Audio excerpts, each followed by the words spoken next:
Pour ce qui est de la numérotation et désignation des chapitres, c'est moi-même qui en ai pris la liberté. Chapitre 1. C'est un petit comprimé blanc, ovale, sécable. Après 2 ou 3 cigarettes, je prends un comprimé de Captorix. Ce je est le héros, Florent Claude de la Brouste, en détestation de son prénom. Un héros dont l'échec de la vie n'est pas à incriminer à ses parents, mais plutôt un regrettable enchaînement de circonstances sur lequel il aura l'occasion de revenir. À vrai dire, l'objet de ce livre. Cette détestation nominative vient de cette considération que Florent, trop doux, trop proche du féminin Florence, presque androgyne en un sens, Claude, n'en parlons pas, il fait songer aux Claudettes de Claude François. Changer de prénom, chose facile au plan administratif, car, du point de vue de l'administration, un bon administré est un administré mort. Au plan de l'usage, un nouveau prénom fait oublier l'ancien au bout de quelques semaines. Chose aisée pour le héros, le second prénom étant Pierre, une image de fermeté et de virilité qu'il aurait souhaité communiquer au monde. Il n'a rien fait pour changer ce prénom et s'est laissé balloter comme une incapacité à reprendre sa vie en main, son apparente virilité qu'un leurre, une inconsistance lopette de déjà 46 ans. Tiens, on retrouve ici l'obsessionnel 46 ans, par référence sans doute aux auteurs de prédilection d'Houellebecq, Lovecraft et Baudelaire, tous deux morts à 46 ans. Il paraissait très vraisemblable que la seconde partie de mon existence ne serait, à l'image de la première, qu'un flasque et douloureux effondrement. Il évoque donc les antidépresseurs, le séroplex, tiens, bien connu d'Harold, ça l'a sauvé d'ailleurs, ou le Prozac. Ces antidépresseurs augmentent le taux de sérotonine sanguin en inhibant sa recapture par les neurones SHT1. Mais surtout la découverte, début 2017, du Capton DL, à action plus simple. Il favorise la libération par exocytose de la sérotonine produite au niveau de la muqueuse gastro-intestinale. Il est commercialisé sous le nom de Captorix, ses effets secondaires étant entre autres la disparition de la libido. Chapitre 2. Les filles de la station-service. L'histoire commence sur la N340 à 5 km au nord d'Al-Alquian, province d'Almeria en Espagne. Il est à noter à ce sujet qu'en 2002, Houellebecq s'installa quelque temps en Andalousie, dans le parc naturel de Cabo de Gata Níjar, justement dans la région où débute l'action. Donc, l'histoire se passe sans doute vers la mi-juillet, à la fin des années 2010. Semble-t-il, Macron était le président de la République. Le héros, Florent, en une station-service, venait de faire le plein de diesel de son 4x4 Mercedes G350 TD. Toujours cet amour donc des grosses voitures chez Houellebecq. Il aperçut alors deux jeunes filles sortant d'une coccinelle Volkswagen garée à proximité d'une station de gonflage.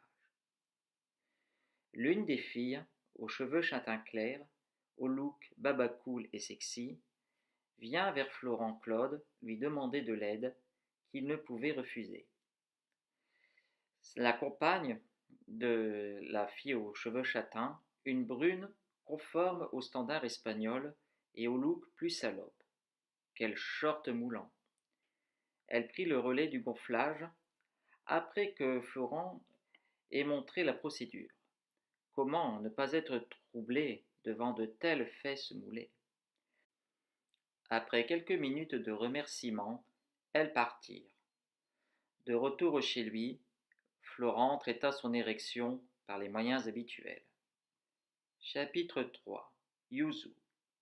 Florent Claude avait acheté cet appartement en Espagne avec Camille, à l'écart des complexes touristiques andalous fréquentés en nombre par des retraités d'Europe du Nord et une clientèle moins nombreuse mais plus active, les babas espagnols mettant en valeur cette tendance des années 60 à valoriser amour libre, nudité, émancipation des travailleurs, par opposition à celle des années 80, compétition, porno hard, stock option. Il repense à la fille aux cheveux châtains de la station-service. Elle était revenue me chercher.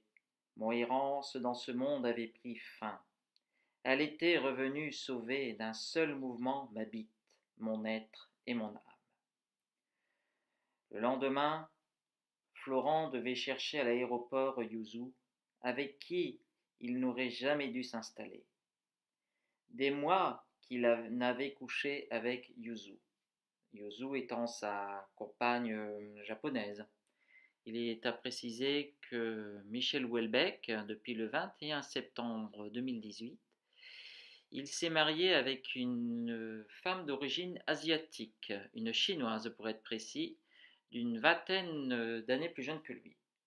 Non seulement ça faisait des mois qu'il n'avait couché avec, mais il n'envisageait de le faire. Il est aussi écœuré de Yuzu que de son travail au ministère de l'Agriculture. Se présente à l'aéroport une femme impitoyablement maquillée à la peau de porcelaine, le summum de la distinction au Japon. Une incongruité en ces lieux balnéaires.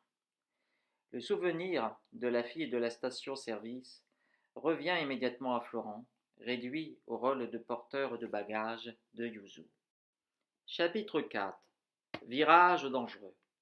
Avant d'approcher la sortie 537, où une voiture, sans la précaution de son conducteur, peut s'écraser 100 mètres plus bas.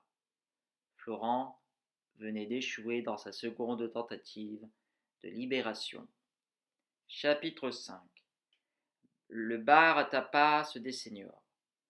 Florence parvient à réduire sa période de vacances de 2 à 1 semaine sous prétexte professionnel. Employé au ministère de l'Agriculture, sa tâche essentielle, rédiger des notes et rapports, il touche un salaire élevé du fait de la complexité de l'agriculture française. Il a souvent des contacts avec des conseillers négociateurs, anciens élèves d'écoles de commerce. L'idée de haute étude commerciale, une profanation de la notion même d'étude. Il passe le plus clair de son temps en un bar à tapas, plébiscité par les seniors pour y achever leur vie. Il n'est pas tendre avec les Hollandais, une race de commerçants polyglottes et opportunistes. Un soir, en allant chercher des bières dans le frigidaire, Florent se heurta à Yuzu avec ce « Pousse-toi, grosse salope !» Au bar à tapas, il est rejeté du monde des seniors et leurs prostates, mais mieux accueilli par ces jeunes, ces indignadas à qui il aurait pu leur enseigner les dérives de l'agro-industrie. L'Espagne étant un des pays européens les plus libéraux et irresponsables en matière d'OGM. Il fallait qu'il se débarrasse de Yuzu. Chapitre 6. Voyage-retour. Le retour lui sera insupportable. Ça ne sera plus comme au temps de Camille, où le trajet ne durait que 2 jours. Elle le relayait et à l'époque, on pouvait se maintenir éveillé par l'adrénaline de la vitesse. 150 ou 160 km/h contre les endormissants 120 km/h. Florent se limitera 500 à 600 km par jour et devra se coltiner 4 jours durant Yuzu. La première étape se fera dans le Parador de Chinchon. Enfin, je pense que ça se prononce comme ça. En un couvent du XVIe siècle. Cette politique visionnaire des Paradors de tenir debout les monuments anciens date de 1928 et fut renforcée par Franco, pouvant être considéré comme l'inventeur au monde du tourisme de charme, comme un authentique géant du tourisme. À la seconde étape, Florent fit monter les enchères par le château de Briandos, à Relais-Château, à Anglet. Florent appartenait lui-même à la classe moyenne supérieure. Un séjour qui aurait pu être agréable s'il n'avait le souvenir qu'il fut déjà venu en compagnie de Camille. Et toujours cette obsession de désactiver les détecteurs de fumée afin de s'adonner au plaisir de la cigarette. Au 3e jour, Après les affres des bouchons de l'A10 en travaux, Florent arrive, ça fera polémique d'ailleurs par la suite, en une des villes les plus laides qu'il lui a été donné de voir, Niort. Nuit de suprême humiliation pour Yuzu, qui le passera à l'hôtel Mercure. Le lendemain, pour la première fois de sa vie, un soulagement en voyant apparaître les premiers contreforts de la banlieue parisienne, alors qu'avant, il considérait ces lieux comme un enfer bâti à la convenance des hommes. Il était maintenant dans son propre enfer, bâti à sa convenance. Chapitre 7. Quartier Beaugrenelle. Florent et Yuzu habitaient au 29e étage d'une tour à l'aspect d'une mourie, la tour Totem. Ils résidaient en un grand 3 pièces au cœur du quartier Beaugrenelle, que Florent détestait, ainsi que la tour, à l'inverse de Yuzu. Le couple, en phase de terminale, faisant chambre à part. Le seul avantage du logement, sa vue superbe, duquel, par beau temps, on pouvait apercevoir le château de Versailles. En plus de détester Beaugrenelle, c'est Paris lui-même, infesté de bourgeois éco-responsables. Ça le répugnait.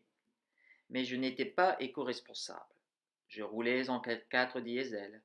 Je n'aurais peut-être pas fait grand-chose de bien dans ma vie, mais au moins, j'aurais contribué à détruire la planète. Il ne restait que 10% du salaire de Florent pour vivre. Loyer, charges, allocation besoin du ménage à Yuzu eurent raison des 90 autres pourcents. Et lentement, l'héritage de son père se voyait grignoter. Mettre un terme à cela donc. Yuzu travaillait non loin de là, à la maison de la culture du Japon. Peut-être y modernisait-elle le programme des manifestations culturelles. Pas gagné, vu le mortel ennui se dégageant d'un dépliant.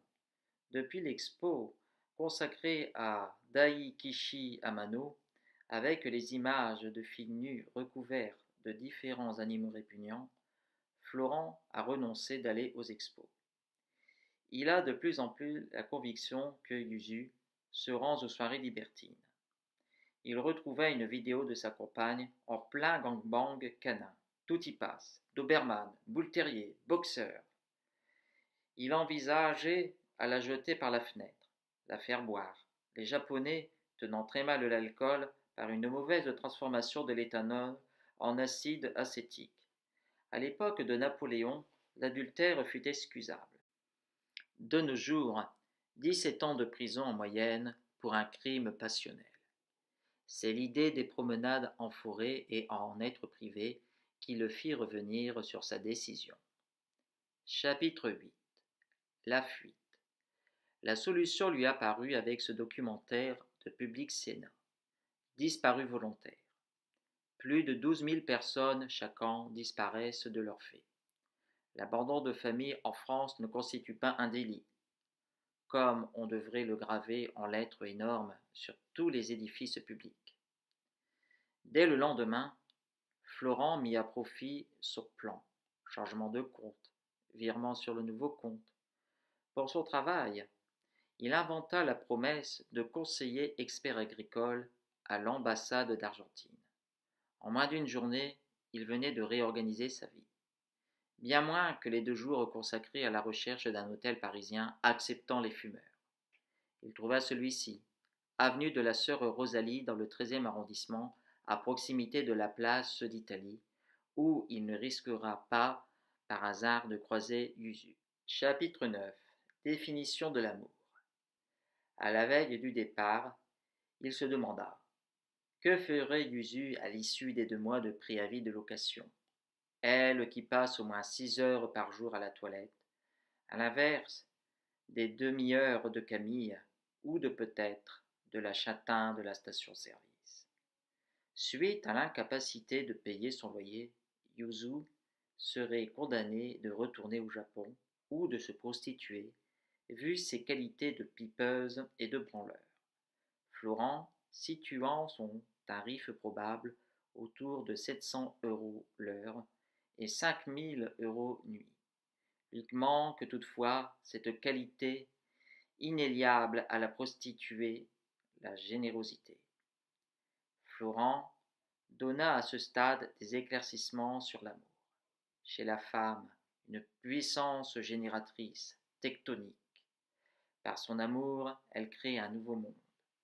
L'homme, au départ réservé, peu à peu est aspiré par le vortex de passion et de plaisir créé par la femme.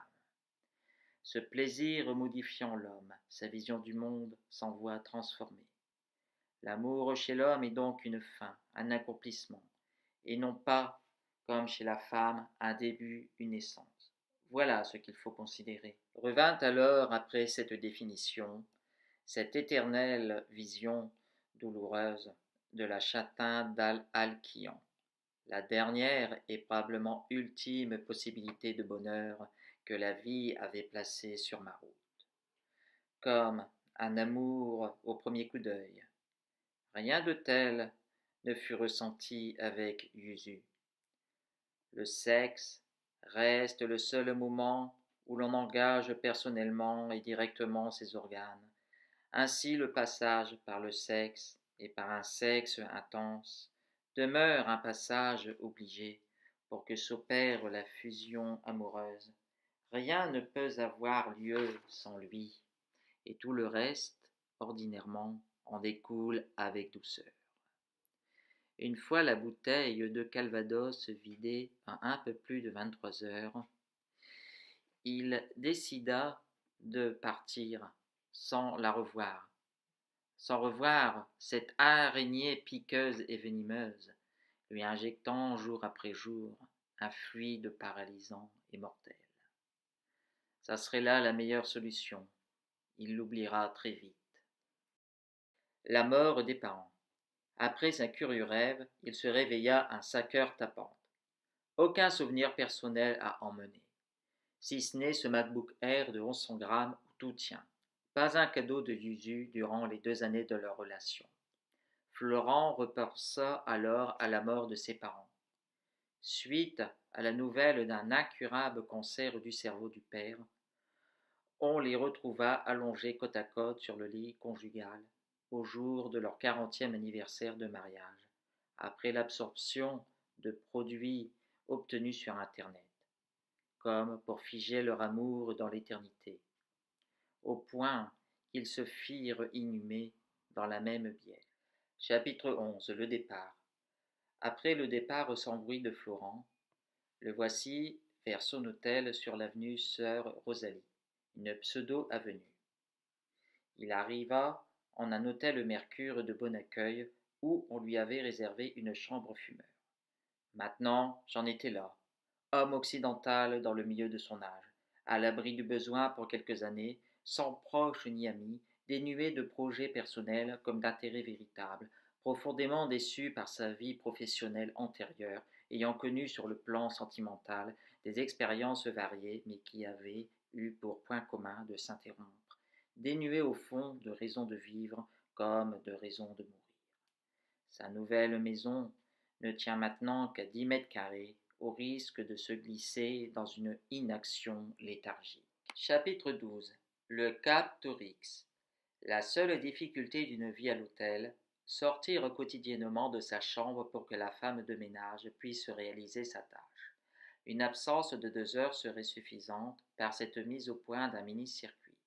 Le Haut-Jules, sur la place d'Italie, au coin de la rue Bobillot, sur lequel Florent, en arrivant, jeta son dévolu.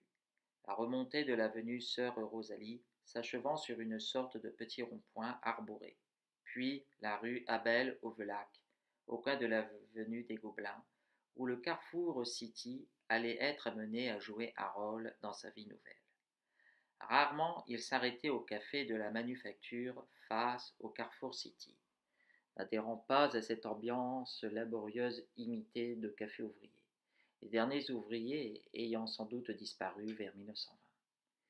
Il n'allait pas à connaître bien pire encore lorsque ses pas l'amèneraient jusqu'à la butte aux cailles, avant de s'en retourner à l'hôtel, via l'avenue des Gobelins sur une 50aine de mètres, sur l'avenue de la Sœur Rosalie. Florent se trouve en une humeur qu'il pourrait qualifier de triste. Toutes les semaines, il renouvelait son séjour au Mercure pour se maintenir en un état de liberté. Il n'allait pas si mal, quoique cette répugnance pour la douche ou le bain, comme cette volonté de ne plus avoir de corps. Il décida, en la rue des 5 Diamants, de consulter le docteur Lelièvre, lui faisant mauvaise impression. Le toubib lui prescrit le fameux antidépresseur nouvelle génération, le Captorix. Il fonctionnait en augmentant la sécrétion de sérotonine, hormone liée à l'estime de soi, à la reconnaissance obtenue au sein du groupe, essentiellement fabriquée au niveau de l'intestin. Le revers est que Florent allait voir sa libido disparaître. Le médicament fonctionnait. Il recommençait à se laver. Ça ne changerait pas grand-chose sur le plan du désir. Plus rien d'éprouvé depuis celui de la Chintin d'Al-Alkian. Quelques jours plus tard, Florent téléphona à Claire, avec qui plus aucun contact en plus de 10 ans. Elle lui proposa le soir même un dîner dans un restaurant de son quartier. Florent revint alors sur ses amours charnels avec des étrangères, en la cité universitaire internationale boulevard Jourdan, lorsqu'il fut plus jeune. Il est mauvais que des aimés parlent la même langue. Il est mauvais qu'ils puissent réellement se comprendre, qu'ils puissent échanger par des mots, car la parole n'a pas pour vocation de créer l'amour, mais la division et la haine. La parole sépare à mesure qu'elle se produit, alors qu'un informe babillage amoureux semi-linguistique, parler à sa femme ou à son homme comme l'on parlerait à son chien, crée les conditions d'un amour inconditionnel et durable. Il y eut surtout celle-là, Kate, l'amour de jeunesse le plus grave, après lequel Florent pouvait dire que sa jeunesse était terminée. Une Danoise de 27 ans alors que lui en avait 22. La relation de pur bonheur dura 2 ans, pour s'achever en la gare centrale de Francfort. Tout ça aussi pour l'avoir trahi avec une immonde brésilienne. Après elle, le réel s'est refermé sur Florent, définitivement. Chapitre 13. Les années avec Claire. Selon Claire, plus personne ne sera heureux en Occident. Plus jamais. Nous devons aujourd'hui considérer le bonheur comme une rêverie ancienne. Les conditions historiques n'en sont tout simplement plus réunies. Le 3e millénaire venait de commencer. Le millénaire peut être de trop pour cet Occident entièrement qualifié de judéo-chrétien.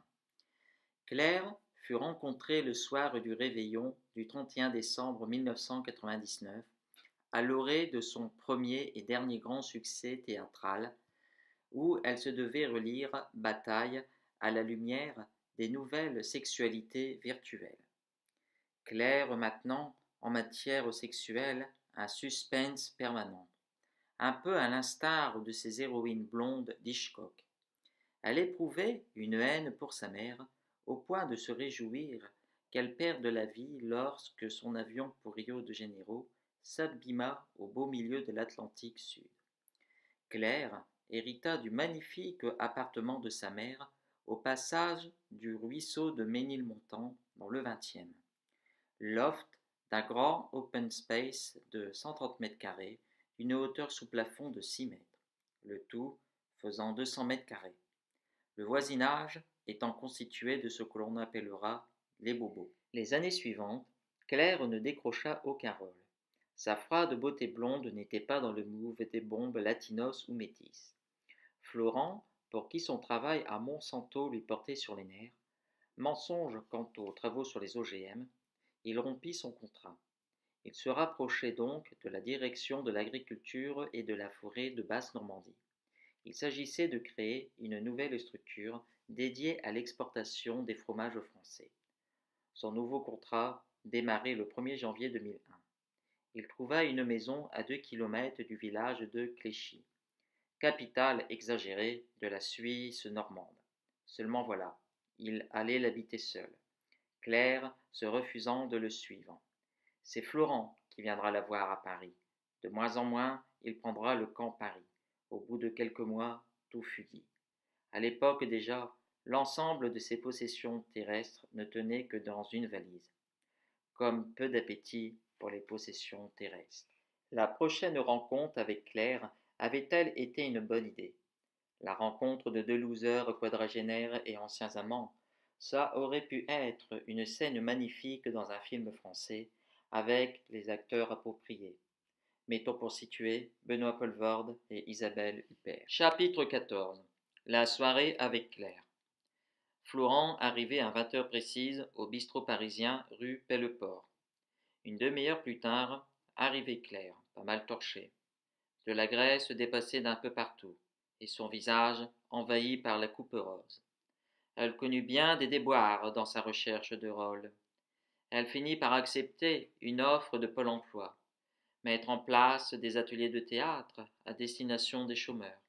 Toutefois, une partie des copropriétaires bobos, enivrés par la foudroyante gentrification de Ménilmontant, se lancèrent dans de délirants investissements. Claire prit la décision de revendre l'appartement familial. Quant à sa vie sentimentale, un échec aussi.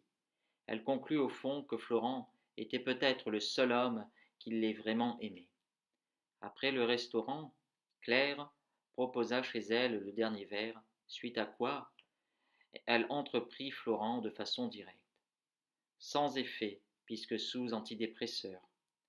Elle ne lui en tint rigueur et s'intéressa enfin à lui. Il lui raconta, avec quelques mensonges, sa déconvenue conjugale avec Yuzu. Florent repensa que nous étions le 1er octobre, dernier jour du préavis de l'appartement de la tour Totem. Il repensa alors à Nerval, s'étant pendu à 46 ans. Baudelaire aussi était mort à cet âge. Ce n'est pas un âge facile. Harold, à ce sujet, note que Lovecraft, auteur pour lequel Houellebecq avait écrit son premier livre, Lovecraft, Contre le monde, contre la vie, fut mort aussi à cet âge. Chapitre 15. Retour vers le passé. Florent, le lendemain matin, au moment du café, apprit de Claire que son père fut à l'origine de la tour Totem, jugée respectivement comme parmi les bâtiments les plus laids de Paris, de France et du monde, juste derrière l'hôtel de Boston. Claire lui amena un album photo, support de la narration de sa vie. Son père avait trouvé la mort au volant de sa Ferrari 328 GTB, tiens, c'est comme celle de Magnum, de retour d'un week-end à Deauville en compagnie de sa maîtresse suédoise, le jour de l'élection de Mitterrand. Président bâtisseur qui aurait pu donner plus d'élan encore à la carrière du père, si un 35 tonnes en avait décidé autrement. La mère, peu maternelle, la plaça à 7 ans dans un internat tenu par des sœurs. Claire s'enfuit à 11 ans, en revenant à Paris en stop. Florent l'invita ensuite à sortir prendre un petit déjeuner. Claire poursuivit son récit. De 11 à 18 ans, elle s'était engagée avec sa mère dans une féroce lutte basée sur la compétition sexuelle. Claire entreprit de séduire les amants de sa mère, qui en retour se tapa les petits amis de la fille. Florent abrégea la conversation et lâchement la quitta. La case sexe était désormais et à jamais interdite à Claire. Florent revint sur ses années normandes. Son amour des vaches dont la contemplation suffisait de faire oublier Claire. Le fait que les Normands ne savaient vendre leurs produits, lorsqu'ils songent qu'un bon calvados était comparable à un bas armagnac ou un cognac même. Souvent, en traversant le village de Thury-Harcourt, il se demanda s'il y avait un rapport très direct avec son seul véritable ami pendant ses 3 années d'études à l'agro, Émeric d'Harcourt-Hollande, qui lui fit découvrir les sources de la musique grunge, Deep Purple, Led Zeppelin, Pink Floyd. Florent ne lui avait jamais connu de relation amoureuse. Émeric pensait-il plutôt à sa vie professionnelle. Les filles sont des putes, si on veut. On peut le voir de cette manière, mais la vie professionnelle est une pute bien plus considérable et qui ne vous donne aucun plaisir. À la dernière année d'études, Emmerich, Sigrange changea du tout au tout pour finir en costume-cravate lors de son stage d'études chez Danone. Au soir de la remise des diplômes, pour finir, il déclara vouloir reprendre une exploitation agricole dans la Manche. Le seul de la promotion à avoir fait ce choix. À présent, il habita à Grandville-la-Roque, au château familial. Chapitre 16. Le domaine d'Emmerich. Florent arrivait donc au château de Londe de Canville, qui aurait servi au cadre de la fin du dernier roman de Barbé d'Aurevilly, une histoire sans nom, selon l'ami Emmerich, n'ayant plus tellement la tête à écouter l'un de ses plus de 5000 disques. Depuis le début de son aventure agricole, il n'a jamais réussi à atteindre l'équilibre financier. Il ne vit que grâce au fermage et surtout la vente des terres. Il est dans la même situation que les agriculteurs ayant du mal à payer leur fermage. La femme d'Emmerich, Cécile, voulait transformer le château en hôtel de charme. Les années d'études sont les seules années heureuses. Ouais, pas pour Harold en tout cas. Les seules années où l'avenir paraît ouvert, où tout paraît possible. La vie d'adulte ensuite, la vie professionnelle n'est qu'un lent et progressif enlisement. Ouais, ça c'est bien vrai. On évite de revoir ses amis de jeunesse pour éviter d'être confronté aux témoins de ses espérances déçues, à l'évidence de son propre écrasement.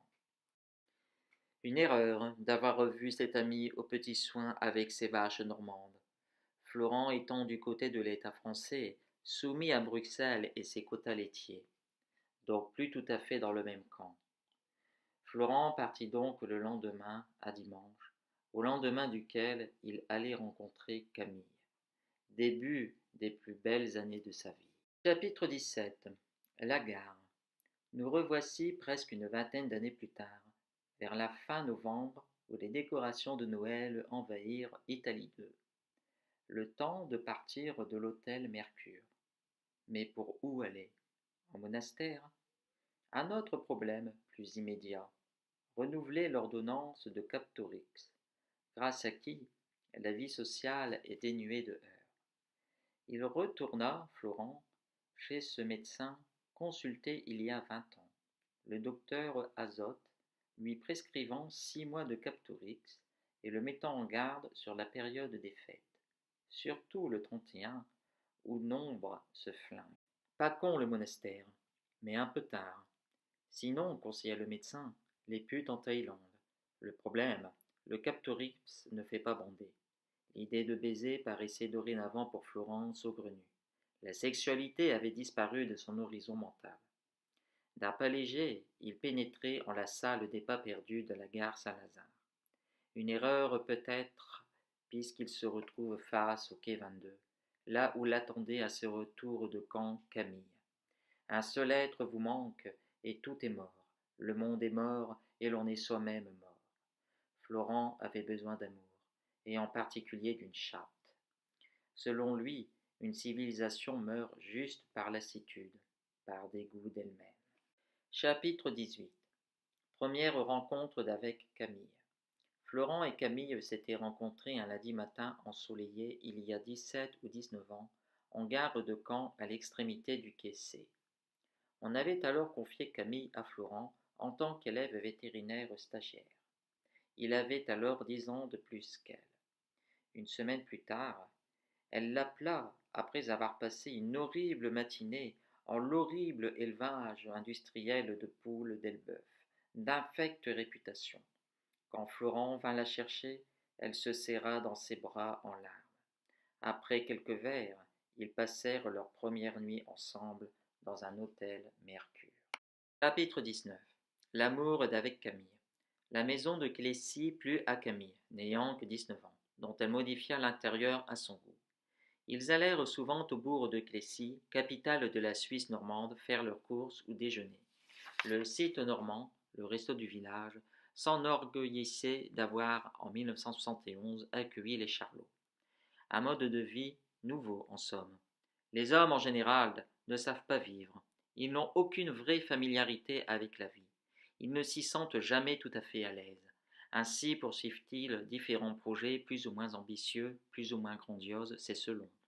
En général, bien entendu, ils échouent et parviennent à la conclusion qu'ils auraient mieux fait tout simplement de vivre. Mais en général, il est trop tard. Florent, heureux à ce moment-là, aurait pu lui demander de devenir sa femme. Mais il ne l'a pas fait. Ça ne faisait pas partie de son logiciel. Il était un moderne. Et pour lui, comme pour tous ses contemporains, la carrière professionnelle des femmes était une chose qui devait être avant tout autre respectée.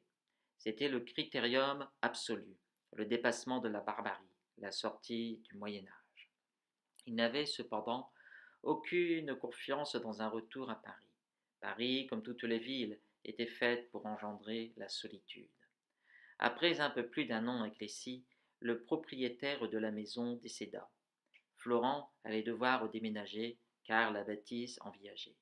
En plus de cela, s'annonçait la fin du stage de Camille, le poussant à revenir à Paris. Encore un an d'attente afin que Florent intègre les services d'administration centrale de la DRAF, pour enfin, à l'issue de cette période, prendre avec elle un 2 pièces sur cour rue des Écoles. 10 ans les séparent et déjà des différences. Les cadets paraissent plus bosseurs à leur étude. À l'extérieur, on ne leur ferait aucun cadeau. Même leur façon de décompresser est différente. S'abrutir par saoulerie le plus vite possible. Le monde extérieur était dur, impitoyable aux faibles. Il ne tenait presque jamais ses promesses, et l'amour restait la seule chose en laquelle on puisse encore, peut-être, avoir foi. Chapitre 20. Retrouvailles avec Émeric. L'histoire d'amour avec Claire dura un peu plus de 5 ans. Dieu est un scénariste médiocre, et plus généralement Dieu est un médiocre. Tout dans sa création porte la marque de l'approximation et du ratage, quand ce n'est pas celle de la méchanceté pure et simple. Harold, d'ailleurs, n'a pas à attendre presque une cinquantaine d'années pour constater cela. Pendant ces années, certaines satisfactions professionnelles pour Florent, avec cette illusion d'être un homme important. Mais finalement, en comprenant que les agriculteurs français sont condamnés, il se détacha de cet emploi, le monde ne faisant partie des choses qu'il pouvait changer. Lui vint la funeste idée de coucher avec Tam, petite black de la délégation anglaise. Il recommença lorsqu'elle vint sur Paris, puis se retrouva nez à nez avec Camille, fondant en larmes, et rassemblant le lendemain ses affaires pour à jamais le quitter. Jamais il ne parvint à trouver la formule d'excuse. Pourquoi donc cette envie de revoir Camille et les femmes du passé? Un mini-cérémonial d'adieu autour de sa libido, de sa bite, où elle lui signalait qu'elle s'apprêtait à terminer son service. Comme il est affreux et étrange de penser à tous ces hommes, à toutes ces femmes, qui n'aient rien à raconter, qui n'envisagent d'autre destin futur que de se dissoudre dans un vague continuum biologique et technique. Tous ceux, en somme, dont la vie s'est déroulée sans incident extérieur et qui la quittent sans y penser. Florent réservait donc une chambre à l'hôtel Spa du Béryl, au bord du lac de Bagnoles de l'Orne, pendant la nuit du 24 au 25 décembre, là où était originaire Camille. En arrivant, il s'arrêtait devant le bar-tabac tenu par le père de la jeune femme. Pas grand-chose à faire à Bagnoles, sinon d'avoir franchi la haie du 24. Le passé, on s'y enfonce, on commence à s'y enfoncer, puis il semble qu'on s'y engloutisse, et plus que rien ne puisse tracer de limite à cet engloutissement. Il téléphona donc à Émeric d'une voix lasse et lente. Son château d'aspect extérieur n'a nullement changé. Bien autre chose à l'intérieur. La salle à manger, devenue un réduit sinistre et malodorant. Émeric, en train de remonter un fusil d'assaut, avait les traits épaissis et couperosés avec ce regard creux et mort. Émeric emmena Florent au bout d'une route caoutteuse, lui montrer les 24 bungalows qu'il a fait construire. Émeric n'a pas eu la subvention afin de transformer le château en hôtel de charme. Le hic, toutefois, pour les bungalows, est de ne pas avoir de wifi. Émeric amena Florent à son bungalow de nuit, avec une large baie vitrée donnant sur l'océan. Chapitre 21. La confession d'Émeric. Le lendemain, dans le bureau de l'étable d'Émeric, Florent retrouva via l'annuaire des anciens de Maison Alfort la fiche de Camille, actuellement vétérinaire libéral à Falaise. Il retrouva Émeric défoncé à la bœuf. La femme de ce dernier, Cécile, partie il y a 2 ans, par manque de vacances et de distractions culturelles. Partis avec un mec, un pianiste célèbre. Ils habitent ensemble à Londres. 2 ans aussi qu'Émeric n'a vu ses filles. Selon Florent, Émeric avait fait l'erreur de se marier avec une femme de son milieu. Il lui conseilla de se mettre avec une fille pas très riche d'ailleurs, genre fille de l'Est. À quoi bon essayer de sauver un vieux mâle vaincu? Nous en étions à peu près au même point. Nos destinées étaient différentes, mais la fin comparable. Chapitre 22. Le pédophile allemand. Les jours suivants, Florent ne revit Émeric. Il se mit, avec les jumelles Schmidt et Bender achetées pour observer les oiseaux, à épier l'Allemand, le seul autre résident des bungalows. Une fillette de 10 ans frappa à la porte de ce dernier. Serait-ce là un pédophile? Il en aurait le profil. Le lendemain, le manège recommença. Le surlendemain, Florent s'introduisit dans le bungalow de l'Allemand et découvrit sur l'ordinateur de celui-ci, non protégé d'un mot de passe, des vidéos pédophiles amateurs, celles avec la fillette des jours précédents. Mais le locataire le surprit. Florent parvint à s'échapper et l'Allemand, peu à peu, enfournait ses bagages dans son Defender de 1953 et disparaître vers un destin inconnu. Chapitre 23. Soirée du réveillon. La petite fille revint le lendemain sans trouver personne. Florent, pour le dernier jour de l'année, retrouva Émeric dans son bureau, en communication avec ses filles sur Skype. Les gens fabriquent eux-mêmes le mécanisme de leur malheur. Ils remontent la clé à bloc et ensuite le mécanisme continue de tourner, inéluctablement, avec quelques ratés, quelques faiblesses, lorsque la maladie s'en mêle, mais il continue de tourner jusqu'à la fin, jusqu'à la dernière seconde. Plus tard, Émeric rejoint Florent dans la salle à manger. En l'écoutant parler de sa situation, Florent constata qu'il aimait encore Camille.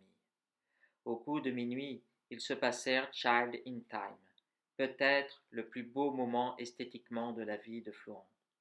Après, le morceau se terminait, et il n'y avait plus qu'à replacer l'aiguille au début, et nous aurions pu vivre éternellement ainsi. Éternellement, je ne sais pas.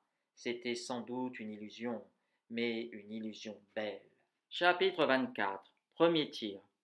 Le lendemain du 1er janvier se leva, comme tous les matins du monde, sur nos existences problématiques.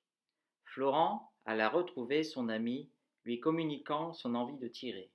Ceci mit Émeric dans un enthousiasme qu'il ne lui avait connu depuis leurs 20 ans, en fait. Le lendemain, Émeric vint au cabanon avec une Ster Mannlicher HS50, objet technologique dont émana une telle sensation de perfection. Il emmena Florent à son premier exercice de tir. Chapitre 25. L'odeur de la mort. Les semaines suivantes, Florent s'entraîna au moins 2 heures tous les matins, entraînement lui faisant traverser une période de calme et de paix relative. On peut vivre en état désespéré, et même la plupart du temps, des gens vivent comme ça. Un matin, il se décidait à s'exercer sur une cible mobile, sur un de ces volatiles de plage. Il se sentit incapable d'appuyer sur la détente. Qui n'a pas le courage de tuer, n'a pas le courage de vivre. Émeric, de son côté, recevait depuis quelques jours du monde. Des membres de la Confédération paysanne. 3 de leurs collègues, depuis le début de l'année, se sont suicidés. La baisse sans cesse des prix du lait. Monte alors l'air de la contestation, comme quelque chose d'inquiétant dans leur état d'esprit. Chapitre 26. Le frémissement de la révolte. La baisse du prix du lait, cette fois brutale, comme un coup de massue. À la réunion syndicale des agriculteurs, à laquelle Émeric convia Florent, celui-ci ne resta que 5 minutes. Mais le sentiment que les choses cette fois pouvait réellement tourner mal. Quelques jours plus tard, Émeric et ses collègues commencèrent à passer à l'action. En armes, ils arrêtèrent quelques citernes de lait. Comment agir si les gendarmes venaient à charger? L'agriculture, comme un énorme plan social secret, invisible, où les gens disparaissaient individuellement dans leur coin. Cela face à des gens prêts à mourir pour la liberté du commerce. Florent conseilla à Émeric de déménager, de revendre la ferme avec cette petite chance de recommencer sa vie. Le lendemain, la levée du blocus se fit sans résistance. Franck, le responsable syndical, exposa devant BFM de façon convaincante la situation des éleveurs normands pendant la minute d'interview. Florent ressentit un temporel et paradoxal optimisme. Lui aussi, autrefois, dans ses notes de synthèse, défendait le point de vue des agriculteurs. Toujours on lui donna tort face au triomphe du libre-échangisme. Chapitre 27. L'action suicidaire. Pendant que les éleveurs normands étaient appelés à converger le dimanche suivant au centre de Pont-l'Évêque, choisi parce que l'intersection de la branche de l'A132 venant de Deauville et de l'A13 Camp Paris, Florent voulait se promener sur les falaises de Flamanville, voire jusqu'au nez de Jaubourg. Au passage, il apercevait Émeric chargé sur le plateau de son pick-up des jerrycans de fioul. Malgré une lumière aussi belle, malgré un air aussi revigorant, la balade sur les falaises fut un échec. Davantage Florent fut malheureux, plus il poussait vers le nez de Jaubourg. Cette lumière du nord lui imposait l'image de Kate, et une promenade faite ensemble sur les dunes de Sonderborg. En revenant sur Pont-l'Évêque, des tracteurs par centaines, d'une butte en direction de Pierrefitte en Auge qui surplombait la jonction autoroutière, un commando d'agriculteurs barrèrent l'accès vers Paris sur l'A13. 8 d'entre eux braquèrent leurs armes sur les automobilistes, dont Émeric, parmi les braqueurs. Les autres dispersant les jerrycans de fioul sur toute la largeur de l'autoroute. 2 énormes machines agricoles se garèrent au milieu des jerrycans. Ils s'étaient engagés en une voie rapide vers le suicide. Quand les hommes quittèrent ces engins, un autre lança 2 roquettes en direction des réservoirs de carburant. L'Union européenne avait été une grosse salope. Les CRS s'approchaient, Émeric s'apprêtait à tirer sur les forces de l'ordre, mais retourna l'arme contre lui. Les compagnons d'Émeric firent feu sur les CRS qui, à leur tour, ripostèrent. 9 des agriculteurs furent tués. Un autre décéda plus tard. Chapitre 28. Les illustres origines d'Émeric. Tard le lendemain, Florent se réveillait. Il n'avait rêvé la journée de la veille. Tout était vrai sur BFM. Personne ne parvenait à s'affranchir du scandale des quotas laitiers. Seul le Rassemblement national semblait tout à fait clair à ce sujet. Les conditions insupportables de la grande distribution furent éludées, mises à part peut-être par les communistes. Florent se remit donc en route, s'arrêta quelques minutes plus loin dans un hôtel de Regnéville-sur-Mer, où 2 jours durant il resta cloîtré, un village où le temps s'en fut arrêté, comme si 1789 n'y avait laissé que des traces superficielles. Le lendemain, Florent s'arrêta à Coutances. Dans le Figaro, un article sur les funérailles d'Émeric en la cathédrale de Bayeux. Florent fit des recherches sur les ascendances nobiliaires d'Émeric, dont les aïeux avaient participé à la conquête de l'Angleterre avec Guillaume le Conquérant. La devise familiale, le bon temps viendra. Chapitre 29. La maison au milieu des forêts.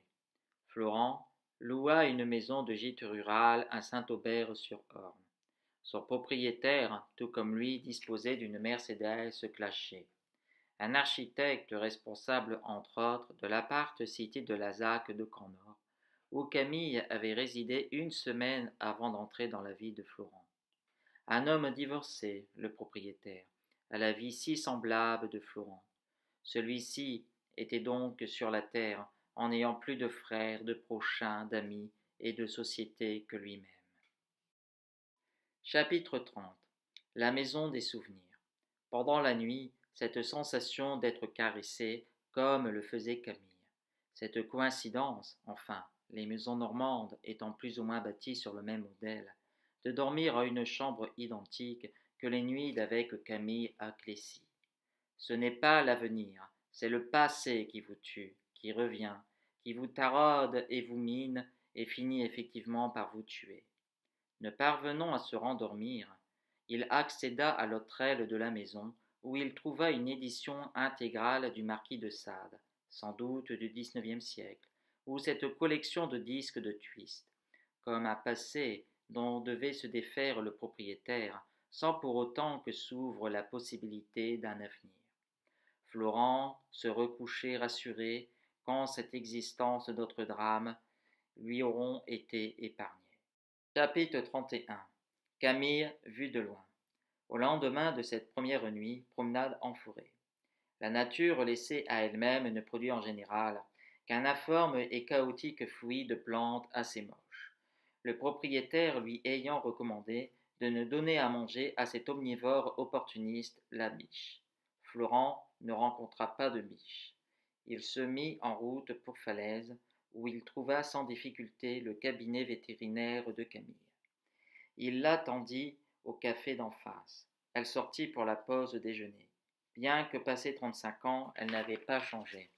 La même allure et même tenue vestimentaire qu'à la première rencontre. Florent retournait à son provisoire domicile pour une nuit dont il ne se remettrait pas totalement. Chapitre 32. La maison de Camille. Florent, depuis quelques semaines, s'était remis à lire. Du moins, les âmes mortes de Gogol. Lecture de cet auteur russe un peu oublié, procurant des plaisirs infinis. Le lendemain, en fin de journée, il aperçut Camille prenant dans ses bras un garçonnet de 3 4 ans, qu'elle aurait eu 5 ans avant avec un jeune homme de passage au festival des vieilles charrues. Le samedi suivant, il la suivit en voiture. Camille vivait au milieu des bois avec son petit garçon dans une maison isolée. Florent forçait l'entrée de service du restaurant panoramique La Rotonde face à la maison. Il s'installait en la salle de restauration avec les jumelles à sa portée. Chapitre 33. Projet de meurtre.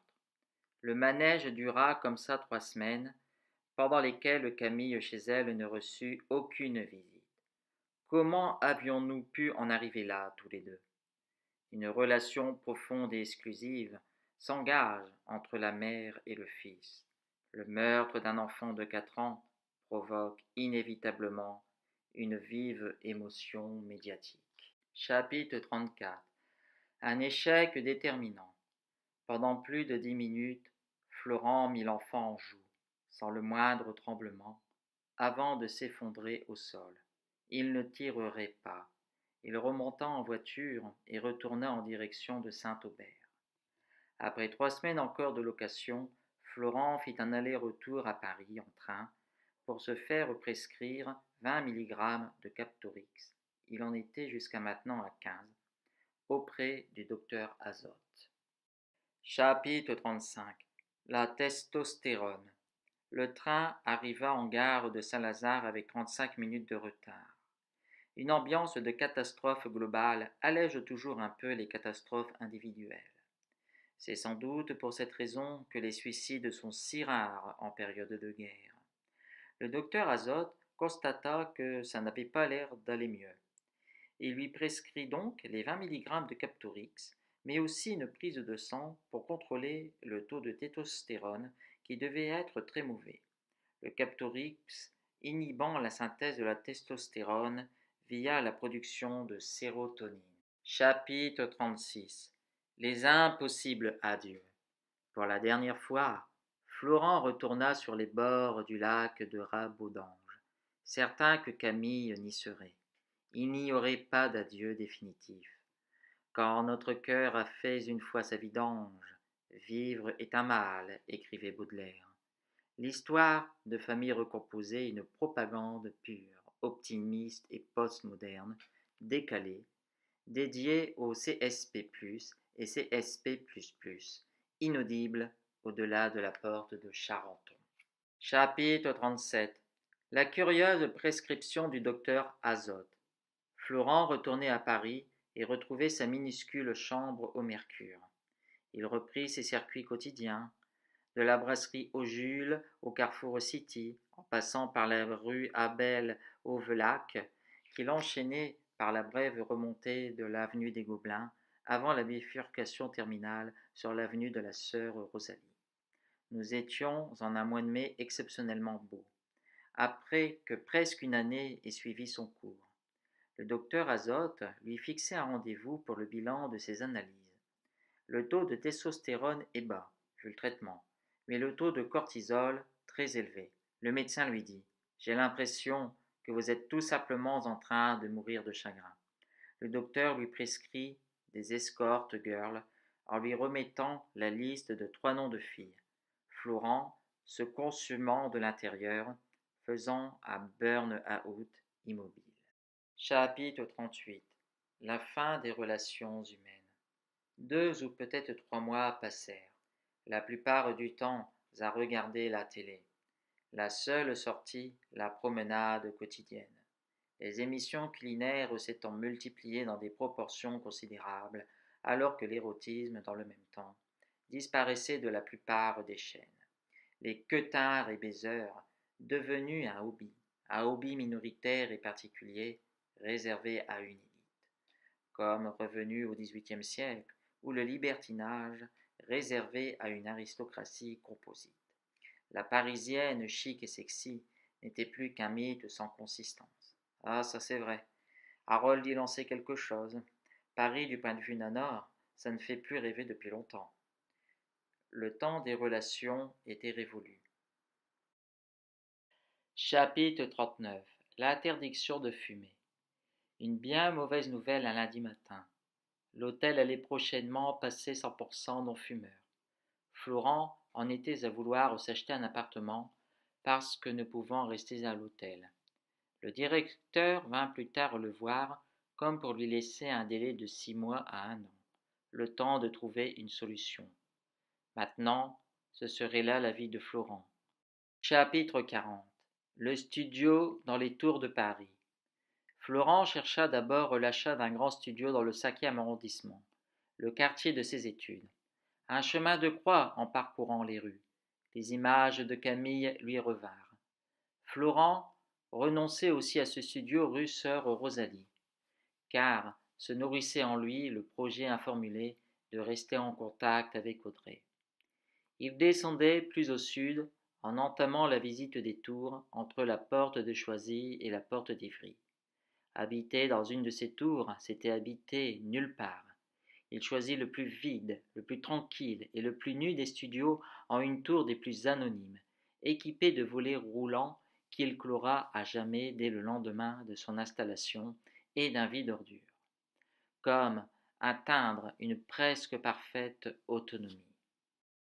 Chapitre 41. Les photos de la vie. L'ameublement fut facile. Florent, vers la mi-octobre, commençait à se lasser des émissions culinaires qu'il trouvait pourtant admirables. Quant au débat de société trop prévisible, d'une extrême déception. Florent se replongea dans la lecture de La montagne magique de Thomas Mann, dont la fin, par la plongée en 1914 dans une guerre aussi absurde que meurtrière, signifiait la victoire finale de l'attraction animale, la fin définitive de toute civilisation, de toute culture. Les lectures de Conan Doyle lui apportent plus de réconfort. Début décembre, Florent achetait une imprimante photo et une centaine de boîtes de papier Epson mat 10 x 15 cm. Un peu plus de 3000 photos sur son ordinateur portable qui représentaient l'intégralité de sa vie. Sa vie, à y regarder, s'était quand même déroulée, étrangement. La vie maintenant était finie.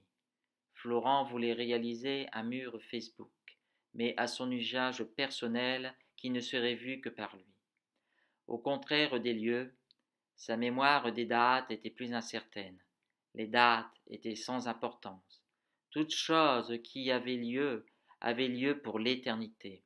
Je le savais maintenant, mais il s'agissait d'une éternité fermée, inaccessible.